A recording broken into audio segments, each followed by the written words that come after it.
The morning sun shone softly over the city, lighting up the glass windows of the downtown hotel. It was one of those places where everything looked polished. The marble floors, the chandeliers, and even the smiles of the front desk staff. Guests came and went, most of them in designer clothes, dragging expensive luggage behind them.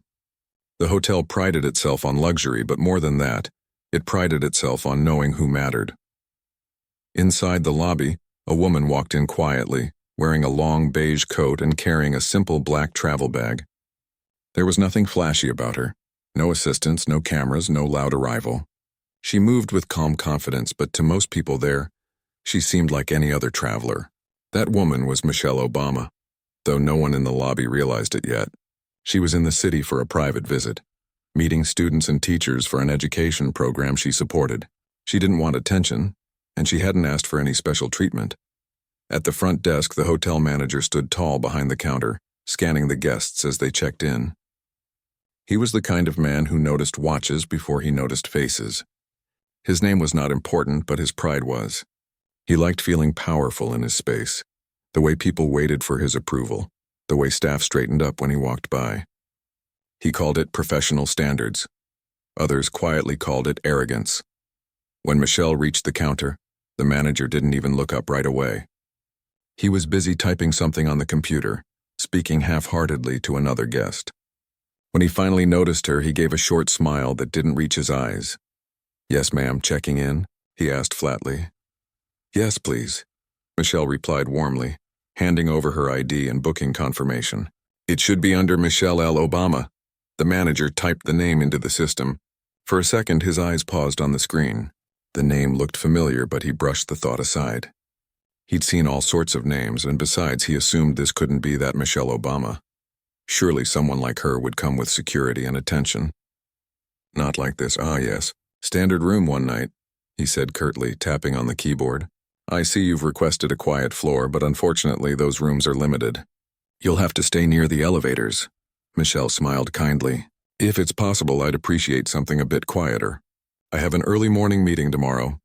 The manager didn't even try. "I'm afraid we can't make exceptions," he said, still typing. "You booked a standard room and upgrades are for VIP guests only." A younger employee beside him looked uneasy.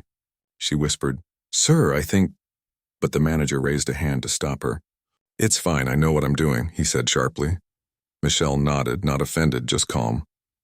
"That's all right. I understand," she said softly. Her voice was gentle, but it carried weight, the kind of tone that made people pause without knowing why. She took her key card, thanked the staff, and walked toward the elevator, moving with quiet dignity. A few guests glanced her way, sensing something familiar but unable to place it. The manager watched her go and muttered under his breath. "Some people expect 5-star service on a 3-star budget." The receptionist beside him frowned slightly but said nothing. She'd seen this before. How he treated people based on how they looked. He called it instinct. Most called it judgment. When Michelle reached her room, she set down her bag and looked out the window. The city lights were starting to glow, and a few early evening sounds drifted up from the streets below. She smiled faintly. She'd traveled enough to know that not everyone recognized her, and she didn't expect them to. She preferred it that way. No cameras, no attention. Just quiet time to prepare for her speech at a local women's college the next day. She pulled out her notes and began reviewing them. Downstairs, however, the mood was different. A few of the staff members began whispering near the front desk. One of them, a young bellboy, had just recognized the woman who checked in. "Hey," he said quietly. "Wasn't that Michelle Obama?" The receptionist turned toward him quickly. "Don't say that too loud. I'm serious," the boy said. "I saw her on the news last week. She's doing those education programs for girls, right?" The manager overheard and laughed. "Oh, please," he said with a smirk. "If that was Michelle Obama, then I'm the president. She probably just looks like her. Don't believe everything you see on TV." The receptionist didn't argue, but she opened the booking system again when he wasn't looking. The reservation did look unusual. It came through a secure channel with limited access. Not a normal public booking. Her heart skipped a beat. What if it really was her? She turned to the manager again. "Sir, maybe you should double-check." He cut her off. "You all worry too much. She's probably just another person with the same name." He turned his attention back to the lobby, greeting a wealthy businessman with exaggerated politeness. "Welcome back, Mr. Thompson." "Always a pleasure." The contrast between his two attitudes didn't go unnoticed. A few employees exchanged glances, uncomfortable with how different he acted when money was involved. As the night went on, the hotel quieted down. The receptionist couldn't shake the thought. She looked up photos on her phone, comparing them to the woman who had checked in earlier. The resemblance was undeniable. The same warm smile, the same eyes. Her stomach turned as she realized what the manager had done. The next morning, Michelle woke early. She dressed simply again, carrying a folder and her speech notes. As she walked toward the elevator, she smiled at every staff member she passed. "Good morning," she said kindly to the janitor polishing the floors. "You're doing a great job." The man froze for a second, realizing she'd noticed him. Most guests never did. When she reached the lobby, the manager was at the counter again, looking stressed about some paperwork. She stopped to thank the receptionist from last night. "You were very kind when I checked in," she said warmly. "I appreciate it." The receptionist smiled nervously. "It was truly my pleasure, ma'am." Michelle headed out for her event, escorted quietly by two people who appeared from another entrance. They weren't in suits, but the way they moved, alert, professional, made it clear they were part of her security team. The receptionist's heart nearly stopped. It was true. It really was her. As soon as Michelle left, the young receptionist rushed to the manager's office. "Sir, you need to see this," she said urgently. He looked annoyed. "What now?" "Her reservation came through a government-verified channel, and I saw security waiting for her outside this morning." The manager frowned. "That doesn't mean—" she interrupted softly. "It's her, sir. It's really Michelle Obama." The words hung in the air. The manager froze. For a long moment, he didn't move. Then his face turned pale as the truth settled in. His arrogance from the night before came rushing back to him like a cold wave. He had treated the former First Lady like a nobody. In his own hotel, in front of his staff, he muttered, No, this can't be happening." His pride started to crumble, replaced by a growing knot of panic. "Why didn't anyone tell me earlier?" he snapped. The receptionist didn't respond. Everyone had tried. He just never listened. He grabbed his jacket and headed toward the elevators, hoping to find her and apologize before she returned from her event. But deep down he knew that even if she forgave him, the shame of that moment wouldn't fade easily. That day, whispers spread through the entire hotel. The cleaning staff, the bellboys, even the kitchen workers, everyone knew now. Some were shocked, others quietly amused, but most just felt embarrassed for how their manager had acted. They'd all seen how polite she'd been, how kind she was to everyone, and how little she demanded. The contrast between her humility and his arrogance was painful to watch. By the time Michelle returned that afternoon, the atmosphere in the hotel had changed completely. Everyone she passed greeted her with genuine smiles, and she greeted each one back with equal warmth. She seemed to notice the shift but didn't mention it. She had experienced enough in life to understand why people acted the way they did. Still, she carried herself with quiet grace, not anger. The manager saw her from a distance but couldn't bring himself to approach her yet. He stood behind the counter, his usual confidence gone. For the first time, he realized how blind his pride had made him. All he could do was watch her walk calmly across the lobby, greeting his staff and the same people he'd often dismissed, as if they were equals. That night, he couldn't sleep. Her calm voice replayed in his mind. "That's all right. I understand." She hadn't shouted or complained. She hadn't even tried to prove who she was. She didn't need to. Her presence alone was enough to show the difference between real class and empty arrogance. He didn't know it yet, but the lesson that had just begun would stay with him for the rest of his life. The morning breeze outside was calm, but inside the hotel everyone seemed uneasy. The news about who their quiet guest really was had spread like wildfire overnight.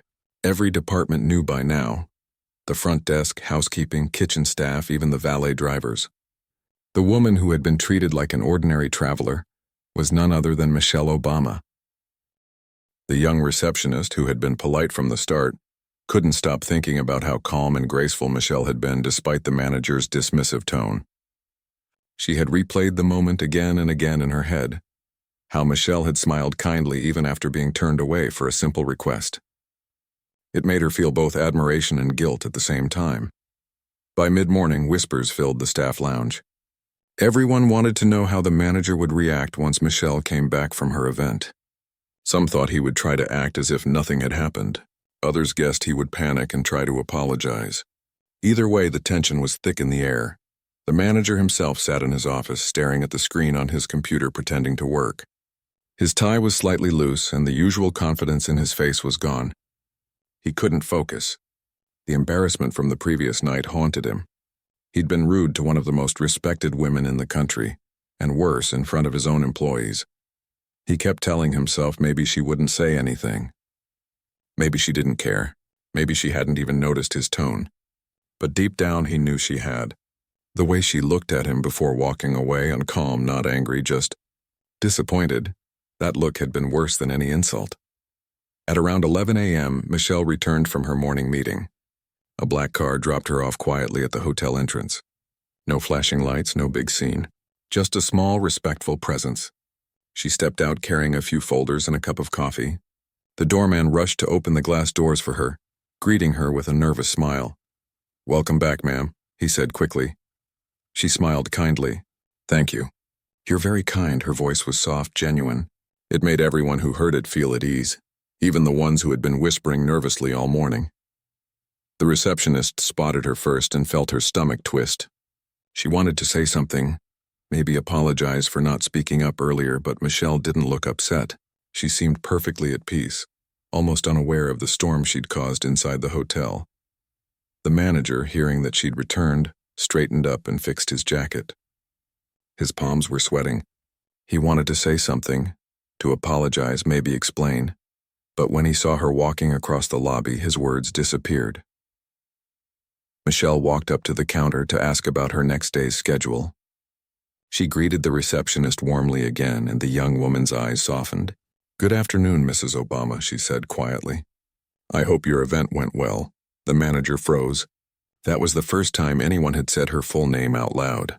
A few guests nearby turned their heads, surprised. The sound of her name in the lobby made everyone suddenly more alert. Michelle smiled, still calm. "It went very well, thank you. I met some wonderful students." Her simple reply carried warmth and gratitude, but it also made the manager's stomach sink even deeper. He realized everyone in the lobby now knew exactly who she was. He took a deep breath and stepped forward. "Mrs. Obama," he said carefully, I wanted to apologize for the misunderstanding last night." Michelle looked at him, her expression gentle but unreadable. "Oh, there's no need for that," she said kindly. "You were doing your job." Her words were forgiving, but the kindness in her tone made him feel even smaller.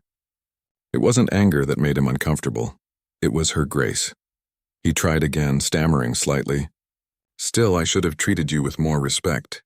"I didn't realize," she interrupted softly, still smiling. "It's all right. Sometimes we don't realize who people are.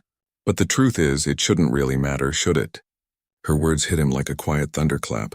They weren't sharp or cruel, but they carried a message that went straight to the heart. The lobby fell silent.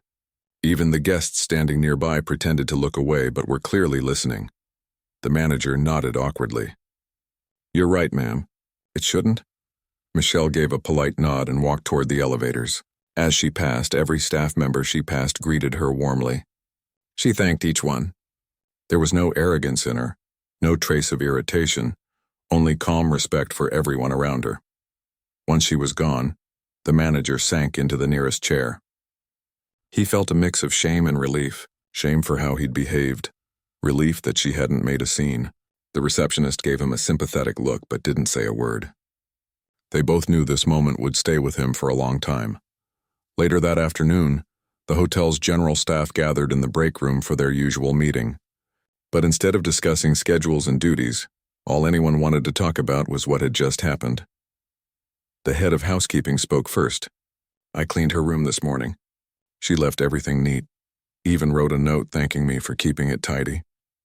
A bellboy added, "She thanked me when I brought up her water bottle.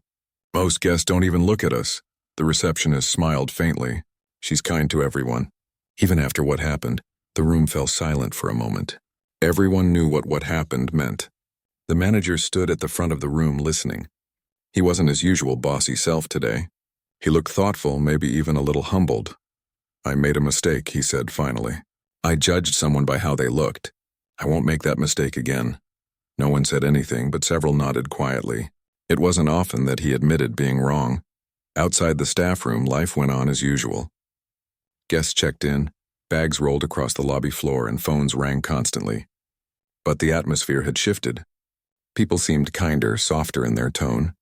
The story had quietly changed the way everyone behaved, even if they didn't realize it yet. That evening, Michelle came down to the restaurant for dinner. She sat alone at a corner table, reading notes on her tablet while waiting for her food. The waiter serving her was nervous but quickly relaxed when she thanked him with a smile. She didn't act like a celebrity or a former first lady, just a kind guest who treated everyone as equals. Across the room, the manager sat at another table, pretending to review reports but mostly stealing glances at her. He couldn't help thinking about what she had said earlier. It shouldn't matter who people are. The words replayed in his mind again and again.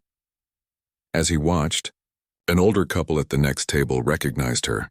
The woman whispered something to her husband, and they both smiled warmly. Instead of asking for photos, they simply nodded politely in her direction. Michelle smiled back, grateful for their quiet respect. After finishing her meal, she stood up and walked over to the front desk to ask for a car in the morning. "I'll be heading out early tomorrow," she said gently. "Yes, ma'am, we'll arrange that right away," the receptionist replied. Michelle looked around the lobby one last time. The staff were working efficiently, but there was a different energy now, more genuine, more human. She could feel it. Without saying much, she had managed to change the place. The manager approached her again, slower this time, more careful. "If you need anything at all, please don't hesitate to ask," he said quietly. "And again, I'm truly sorry for how I spoke to you before." Michelle gave him a kind look. "Thank you. I appreciate that." Then, after a brief pause, she added, "But please don't be sorry to me. Just remember it for the next person. That's what really matters." Her words were simple, but they carried more meaning than any lecture could. The manager nodded, speechless. She smiled again and walked away, leaving him standing there, feeling both humbled and inspired. That night, long after most guests had gone to bed, the manager stayed in his office thinking. He realized how easily arrogance can make people blind, how it can strip away empathy and replace it with pride. He had spent years believing he was being professional when he was really just being judgmental. For the first time in a long while, he felt a deep need to change, not because he wanted to impress anyone, but because he finally understood what true respect looked like. The hotel lights dimmed as the clock moved toward midnight. The lobby grew quiet again, but the story of that day was far from over. For the staff, for the guests, and most of all for the manager, it had only just begun. The next morning began with a strange calmness inside the hotel. The air felt different, heavier somehow, but not in a bad way. It was as if everyone was waiting for something to happen. The staff spoke softly, moved carefully, and kept glancing toward the elevators. They knew Michelle Obama was still staying on one of the upper floors, and no one wanted to make a mistake that day. The manager woke earlier than usual. He couldn't stop thinking about her words from the day before. It shouldn't really matter who people are. They echoed in his mind like a quiet reminder. He kept replaying his own behavior, realizing how rude he must have sounded. He had treated countless guests like that over the years, people he thought weren't important enough. He always justified it as part of running a luxury hotel. But now that excuse didn't feel right anymore. He looked at himself in the mirror before heading to work. For the first time in a long while, he didn't see a confident professional. He saw a man who had let pride take over simple kindness. That thought bothered him more than anything. When he arrived in the lobby, the staff was already busy. The receptionist gave him a cautious nod. She didn't fear him the way she once did. She just looked at him differently now, like she could see through the outer layer of confidence he used to wear like armor. "Good morning, sir," she said quietly. He nodded. "Morning. Any updates on our special guest?" "She's scheduled to leave tomorrow. Her assistant confirmed the car for 8 a.m., she replied. He took a deep breath. "All right. Let's make sure her stay is perfect until then." He didn't say it out of guilt anymore. He said it because he wanted to do something right, something decent. not for publicity but for himself. Around 9 a.m., two men in plain suits entered the hotel. They looked calm but alert, scanning the area before speaking to the receptionist. "Secret Service," one of them said politely. "We're here to secure the perimeter for Mrs. Obama's departure tomorrow." The receptionist nodded and called the manager immediately. When he came over, he greeted them nervously. "Of course, gentlemen. Please, whatever you need." The agents thanked him and began their quiet inspection. They moved through the lobby, checking exits, side doors, and hallways. Guests didn't seem to notice, but the staff did. It was clear now this was no rumor. Michelle Obama really was in the building, and soon, someone else important was expected to arrive. As the day went on, the tension grew. The manager found it hard to focus on regular hotel matters. Every time he saw the agents walking by, he felt a mix of guilt and curiosity. He wondered if Michelle had told them about his behavior. Maybe they'd reported it. Maybe word had reached higher places. The thought made his stomach twist. Around noon, Michelle came down to the lobby again. She wore a navy jacket and carried a folder under her arm. Her expression was relaxed, like she was simply enjoying another normal day. But for the staff, it was anything but normal. "Good afternoon," she greeted kindly as she passed the front desk. The manager stepped forward. "Good afternoon, ma'am. I hope everything has been comfortable," she smiled. "It has. Everyone's been very kind." Her words were simple, but they meant more than she knew. The staff standing nearby exchanged small smiles, grateful she had noticed their efforts. As she turned to leave, the manager wanted to say something else, something real. "Mrs. Obama," he said hesitantly, "thank you for being patient with us." She paused for a moment and looked at him. Not harshly, just thoughtfully. "We all have bad days," she said softly. "What matters is what we do after them." Then she walked out toward the waiting car. The manager stood there frozen, feeling those words sink deep inside him. After she left, the receptionist came closer. "Sir," she whispered, "did you know someone else is arriving today? Security just mentioned it." He looked confused. "Who?" "They didn't say," she replied. "Just that it's someone important." He frowned slightly, glancing at the door. "Important how?" But she shrugged. No one seemed to know. By late afternoon, the hotel was busier than usual. Black cars appeared near the entrance, and security guards stood by more discreetly than before.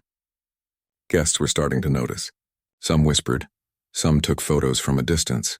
The manager tried to keep everything calm, telling people it was a private event. Then, just after 4 p.m., the moment everyone had unknowingly been waiting for arrived. A sleek black SUV pulled up outside the hotel, followed by two other vehicles. The air seemed to shift instantly. The doorman straightened his tie. The receptionist froze mid-sentence. Even the music in the lobby felt quieter somehow. The car door opened and out stepped Barack Obama. The manager's breath caught in his throat. The former president of the United States stood just a few feet away, shaking hands with the security detail and greeting the staff with his easy, familiar smile. The moment felt unreal, like the world had suddenly stopped moving for a few seconds. Barack looked around the lobby, calm and composed, before his eyes found Michelle, who had just returned from her afternoon meeting. Her face lit up with a smile as she walked toward him. The two greeted each other warmly, like any loving couple reuniting after a long day. The whole lobby seemed to soften at that sight. Guests stared, phones half raised, but too stunned to move. The staff stood quietly, unsure of what to do. The manager stood near the counter, frozen, feeling smaller than he ever had in his life. Barack noticed him briefly, but didn't react. Instead, he turned to speak softly to Michelle, who nodded and pointed toward the elevators. They began walking together, surrounded by quiet security agents. As they passed the front desk, Barack gave a polite smile to the staff. "Thank you all for taking good care of my wife," he said sincerely. Everyone nodded quickly, murmuring polite replies. But Michelle paused for just a second and turned toward the manager. Their eyes met. She didn't need to say anything. Her calm look said everything. Forgiveness, understanding, and maybe just a hint of a lesson learned. Barack glanced between them, sensing the quiet tension. He gave a small, knowing smile and said gently, "Respect costs nothing, but it means everything." The lobby fell silent again. It wasn't said harshly, just a calm truth spoken by someone who lived by it. The manager lowered his head slightly, feeling his throat tighten. "Yes, sir," he said quietly. As the Obamas walked toward the elevators, the entire hotel seemed to breathe again. Some of the younger staff clapped softly once they were out of sight. Others just stood still, processing what they had just witnessed. The manager walked slowly back to his office, his mind spinning. That single sentence from Barack replayed in his head over and over. Respect costs nothing, but it means everything.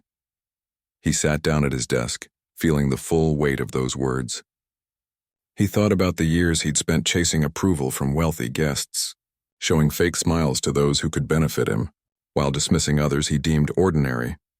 He realized how wrong he had been, how shallow that kind of thinking truly was. Later that evening, he walked through the hotel halls alone. He watched the cleaning staff working quietly, the bellboys helping tired travelers, and the kitchen team preparing meals late into the night. They were all working hard, most of them unseen and unappreciated. He felt a pang of guilt, not just for how he'd treated Michelle, but for how he'd overlooked his own people too. He stopped by the front desk where the young receptionist was finishing her shift. "You were right," he said quietly. She looked up. "About what?" "About everything," he replied with a tired smile. "I should have listened sooner," she smiled softly. "It's never too late, sir," he nodded slowly. Maybe not. That night he couldn't sleep again. But this time it wasn't because of shame. It was because of reflection. He knew he couldn't undo what happened, but he could make sure it never happened again. He started drafting notes for a new staff meeting. It wouldn't be about bookings or profits this time. It would be about respect, empathy, and humility, the values he had forgotten somewhere along the way. Meanwhile, in her room upstairs, Michelle sat with her husband, laughing softly over a cup of tea. She hadn't mentioned the manager's arrogance in any serious way. She didn't need to. She believed that lessons speak louder than complaints, and from the way she carried herself, she knew the message had already been received. The next morning, the city outside began to glow with sunrise. The hotel staff moved with quiet pride, still whispering about the previous evening. The story of what had happened, the moment arrogance met true authority, was already becoming part of the hotel's unofficial history. For the manager, it was no longer just a story. It was a turning point, the day he truly understood what leadership meant. Not control, not power, not image, but simple human respect. And that was a lesson he would carry with him long after the Obamas were gone. The morning sun spilled golden light across the city streets, but inside the hotel, the atmosphere was thick with anticipation. Staff whispered quietly to one another as they moved through the lobby, cleaning, restocking, and checking bookings. Everyone felt it, even the regular guests. Something important was about to happen. The manager arrived early, carrying a folder of notes he had written the night before. They were simple reminders. Treat every guest with respect, listen more than speak, and never assume anyone's worth by their appearance. He read through them silently as he walked past the elevators. His steps were slower than usual, almost hesitant. After yesterday, he couldn't just act like nothing had happened. The young receptionist, who had become a quiet ally in keeping the hotel prepared, greeted him nervously. "Good morning," she said softly. He nodded. "Morning. Let's make sure today goes smoothly. Please make sure the floor she's staying on is ready and secure." "Yes, sir," she replied, glancing toward the elevators. She had heard something from security earlier. Another arrival would be coming soon, and it wasn't just any guest. By mid-morning, the quiet energy in the lobby had intensified. Black SUVs pulled up outside one after another, and plainclothes agents began arriving. They moved with the precision of people who were used to controlling situations that could become tense at any moment. The manager watched them carefully, feeling both awe and fear. He had been through high-profile events before, but nothing like this. Then, just after 10 a.m., a small group of people appeared near the hotel entrance. They were well-dressed, moving quickly but calmly. The staff held their positions, waiting for the signal that everything was safe. The doorman straightened. The valet stopped mid-step. Even the cleaning staff paused as the new arrival stepped through the automatic doors. Barack Obama walked into the lobby. The room seemed to shift instantly. The lighting didn't change, the floors didn't move, but somehow everything felt different. Guests stopped in their tracks, mid-conversation or mid-step, as if time itself had slowed for a moment. Staff froze in place, unsure if they should move or remain still. The manager, who had been trying to look composed, felt his chest tighten. His palms were sweating. This was the former president of the United States, standing just a few feet away in the hotel he had managed for years. And he, the man who had so recently humiliated his wife, felt completely exposed. Barack smiled at the staff politely, shaking hands with the security team as he walked forward. He greeted them with a calm, easy manner, the kind that made people feel both respected and reassured at the same time. His presence was quiet but commanding. No yelling, no demands, and just authority in its truest form. Michelle appeared a moment later, walking toward him with a folder in hand. She smiled as they approached each other, their movements natural and unhurried. The way they greeted one another, with warmth, mutual respect, and familiarity, drew everyone's attention. Even guests stopped taking photos or glancing sideways. The manager could barely breathe. He stood behind the front desk, watching silently. He wanted to apologize again, to explain himself, to do something, anything, but he couldn't bring himself to move. He felt frozen, a mixture of guilt and awe binding him in place. Barack and Michelle walked together toward the elevators, and the manager finally noticed the way the staff were behaving. They weren't just nervous. They were inspired. Witnessing true grace and humility in the presence of such authority had changed everyone in the room. Even the bellboys and cleaning staff, normally invisible to management, felt recognized by the simple act of being acknowledged politely. The former president glanced briefly at the manager. It wasn't a look of anger or judgment. It was a calm, knowing look. Then he turned toward Michelle and spoke softly, words that carried across the lobby even in a quiet tone. Respect costs nothing, but it means everything. The manager's stomach twisted. Those words landed harder than anything he could imagine. They weren't loud or cruel, but they cut straight to the heart. He had thought leadership was about control, about power, about appearances. Now he realized that true authority came from respect, humility, and genuine care for others. Michelle gave the manager a small, calm smile. It was not forgiveness exactly, because he had already been forgiven in the most human way, by her quiet demeanor, her kindness, and her composure.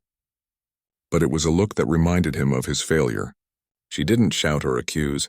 She didn't create a scene. She didn't need to. The message was clear. Barack and Michelle continued walking through the lobby, their steps slow enough for staff to observe, but steady enough to show they were in control. Every move they made was calm and deliberate, showing a level of poise that was almost impossible to ignore. The manager finally took a deep breath and sat at the front desk. He could barely focus on anything else. For years he had measured himself by titles, money, and appearances. Now he measured himself by something far harder to earn: respect. And he realized he had wasted too many years chasing the wrong things. The staff, meanwhile, whispered quietly among themselves. Some shared smiles, some shook their heads in disbelief. They had never seen a leader, a real leader, in such a simple, human form. Barack Obama didn't need to yell. He didn't need to threaten, and he didn't need to demand attention.